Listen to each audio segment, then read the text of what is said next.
what do you guys like to use for traps? I'm still stuck on the old 1.5 long springs. I love them. Maybe I'm missing out on something. Maybe some of the coils are a little faster. Maybe I'm missing some of my Mink. But that's what I'm stuck with. That's what I use.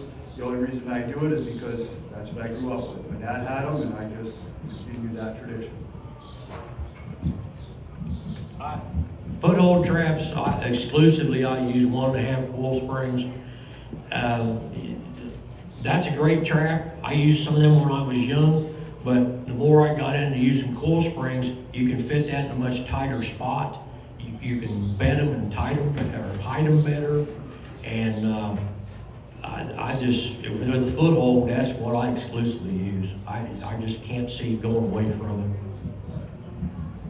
Mark, do you adjust the pan on those? All my Mink coil springs, they're night latched. I have washers put in there. I disassemble them. I learned this firsthand from Charlie Dobbins on the tailgate of his pickup truck at OSTA conventions. And I'm a partial gunsmith, and I use gunsmith's files to cut my night latch notches. I smooth everything up. It's gun latched and gunned together like a gun. So I have no pan tension on my traps. I want that pan to drop on its own weight. As soon as that Mink takes it off that edge, it's gone. And it takes a lot of work to keep those, but I don't use the big Mink pans. I just use regular pans. I've used the big Mink pans, but I don't see where they're any more effective. It's keeping your stuff tight and your set, and I use some judicial sticks to help point them right on top of that trap. But yeah, 1.5 coils, can't beat them.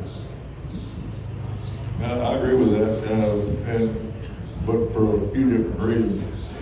Mark said these night latches. I've never seen not for Mink trapping, I've never seen the value in night trapping, in night latching, because all I do is file the knots down where it's very shallow, 1/8 or 1/16 of an inch or so. And when that pan moves, that trap fires.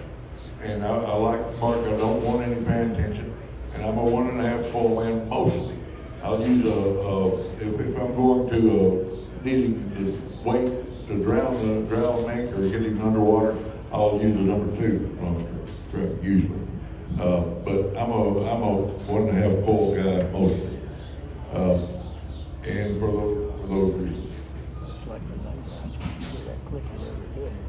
Bulk of my line is larger traps, number 2s. I still love the number 2 square jaw Vector, and I big pan them. Again, I'm strictly a blindside. That's my game, and just like him, I have very little pan tension. I actually don't own a single trap that's night latched or adjusted in that manner, even for my K9 gear. Everything's adjusted how I like it, but I've never got that discipline with it. And I think that big trap is huge for drowning and for blind setting, and even when your water levels drop, that big pan, I still find myself catching Mink. They don't know it's a trap, they just climb up on it. It just happens to be another thing in their path, and they'll climb up on that thing. And so, you give me 20 dozen number 2 Victors with big pans, I'm a pretty happy guy. You can buy them for half price too, right? Yeah, Not no more.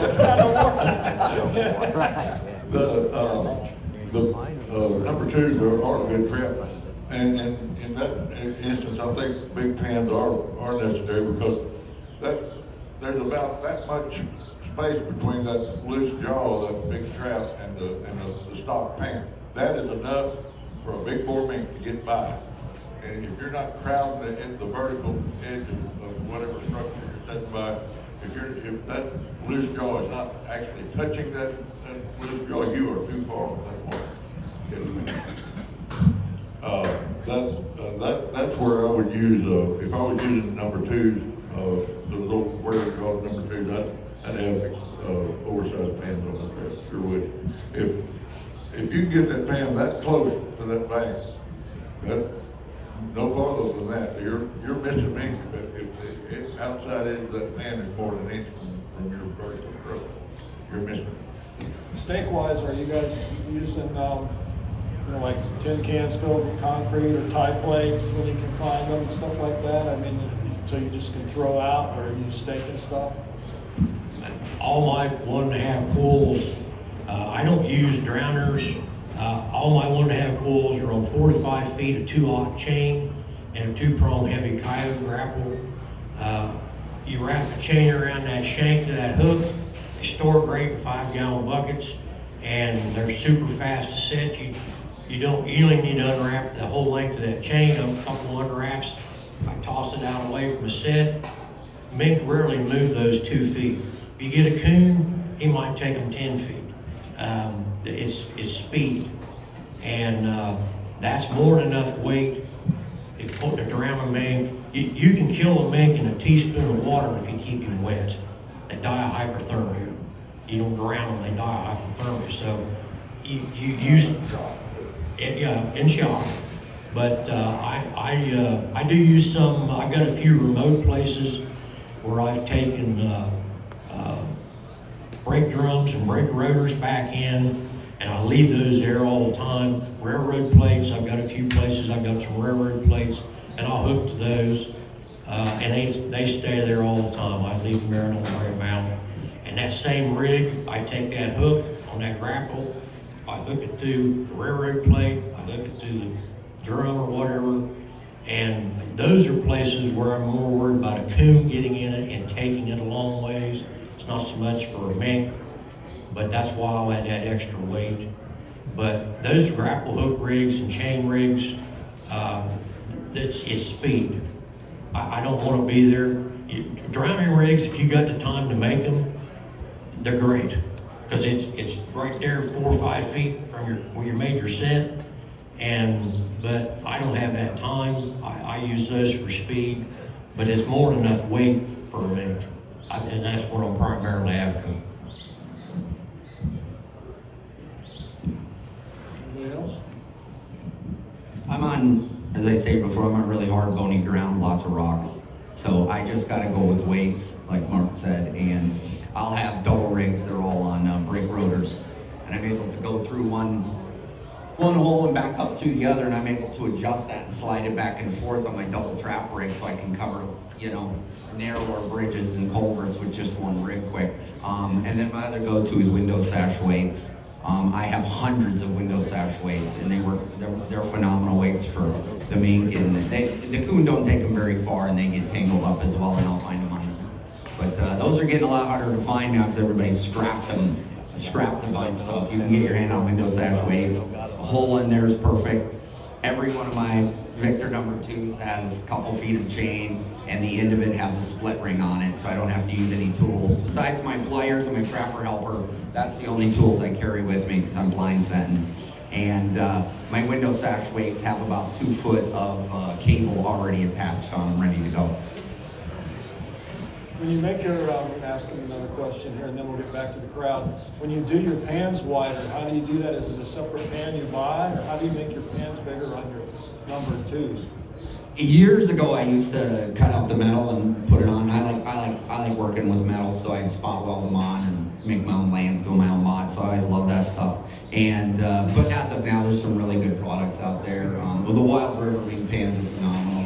Mike Kelly there, he makes a great product, so I just buy from him now, and they bolt, you bolt them right back on, and you're ready to go. And the designs are made for mink trappers, so you can see that you're in low light conditions.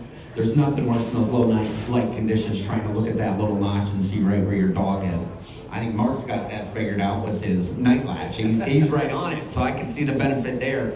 But in general, yeah, you can just buy them on the market now and put them on. Most of us have jobs. You're gonna find out you're probably better off working your job and just buying those pans and spend all that time cutting stuff out and welding. I believe in the short notch when I got earlier tonight. When I can set that trap in the middle of the closet in the midnight, when I set the trap, it's ready to go. There's no pulling down until you hear the click. I'm deaf to the post, I can hear the click. So I I'd rather short latch. My night latch, I didn't mention this when I said that. My traps have 2 notches. Most of the night latching, they file back the factory notch to get that night latch.